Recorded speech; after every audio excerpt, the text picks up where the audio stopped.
काल पण तुमचं महानगरपालिकेमध्ये मगाशी ताई म्हणाल्या महानगरपालिकेमध्ये जिल्हा परिषद पंचायत समिती सगळीकडे आम्हाला यश आलं। ताई आमच्याकडे एवढी आर्थिक समृद्धता आता असतील ना तर आम्ही पण निकाल चांगले लावून दाखवले असते। हा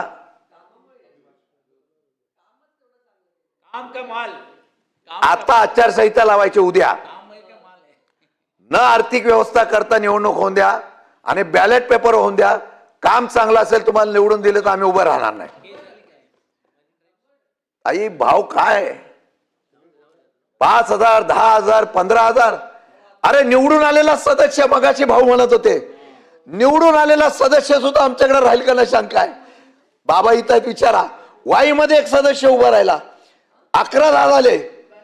11-10 झाल्यानंतर त्यांनी उपनगराध्यक्षाला उलट बिंदास बोटवरती केलं। त्याला विचारलं तू डिस्क्वालिफाईड होते, मला सांगितलं तू डिस्क्वालिफाईड होत नाही, तू काळजी करू नको, आम्ही तुझ्या मागाव। आणि हे सांगितलं ते सांगितलं आणि परत तो बोलला काय निवडून तरी करणार आहे। निवडून येण्यापेक्षा मला जे मिळालं ते 5 वर्षात मिळणार नव्हतं, मी बिंदास निर्णय घेतला।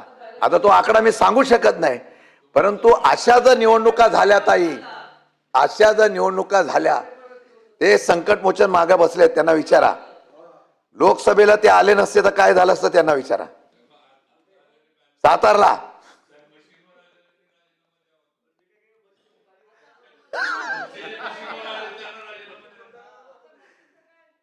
तर हा ते बरोबर आहे बाबा, तसं बरोबर नाही बाबा, तुम्ही सरळ निवड। अशाच नवनवीन अपडेट्ससाठी डिजिटल कोल्हापूर चॅनेलला सबस्क्राईब करायला विसरू नका।